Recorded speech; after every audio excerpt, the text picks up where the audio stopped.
Hi, my name's Corson the Warren, and I'll be showing you how to do problem number 37 from the Trig Precalc Chapter 2 review. So the problem gives us the function f of x equals negative 3 over x minus 2.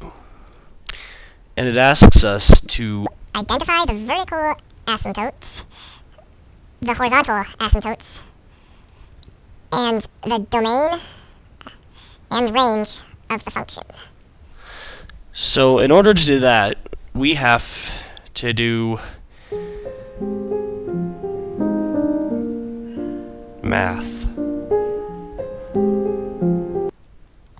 The question also asks us to graph the function, which we will do at the very end.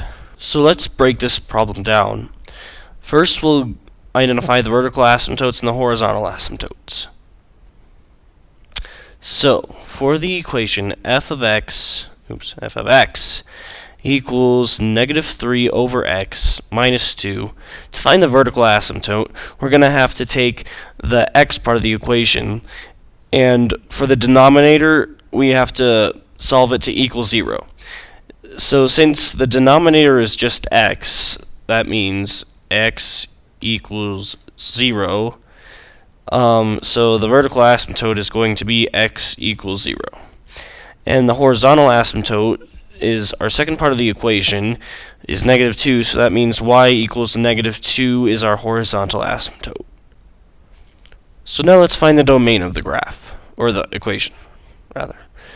Okay, so f of x equals negative 3 divided by x minus 2. So that's our equation. So the domain is going to be all real x values. That means our domain will be from negative God, I don't know how to type in infinity on this computer. Oh gosh. How do I do that? Let me look that up really quick. Alright, I found it. We're good. Okay, so the domain would be from negative infinity to 0. And the reason it stops at 0, we can't have 0, is because if x were to be 0, the denominator of this part of the equation would be 0, and any fraction with the 0 in the denominator will be undefined. So that's why it goes up to the 0.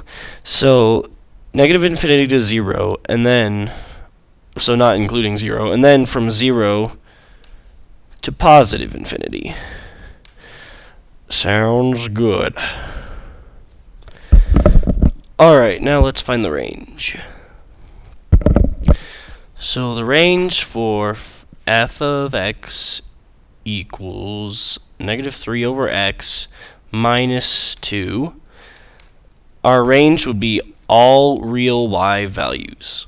And that means with the horizontal asymptote of y equals negative 2, that means our range will equal negative infinity to negative 2, not including negative 2, and then negative 2 to infinity.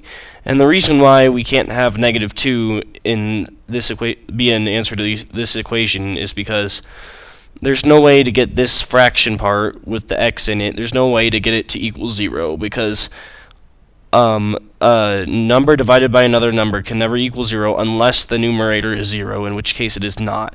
So if this were to equal 0, it would be f of x equals negative 2, but we can't get that, so that explains our horizontal asymptote and our range.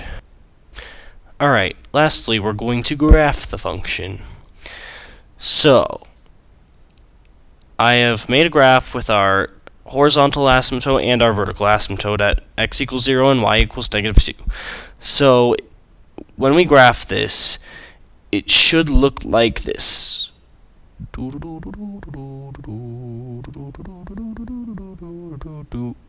Boop. Okay. That is our graph.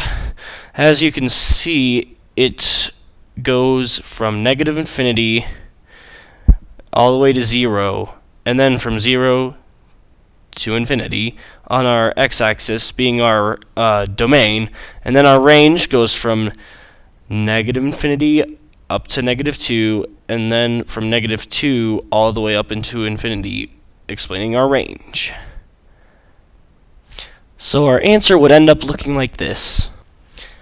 Now I couldn't help but notice something, and I hope you don't mind me sharing with you. If you plug 3 into the function, you get -3 divided by 3 minus 2, which is -1 minus 2, which is -3. Furthermore, if we look at the word trigonometry, tri means 3. That's 3 threes. You know what has 3 sides? That's right. A triangle. But wait, take a look at this graph. Notice anything suspicious? That's right.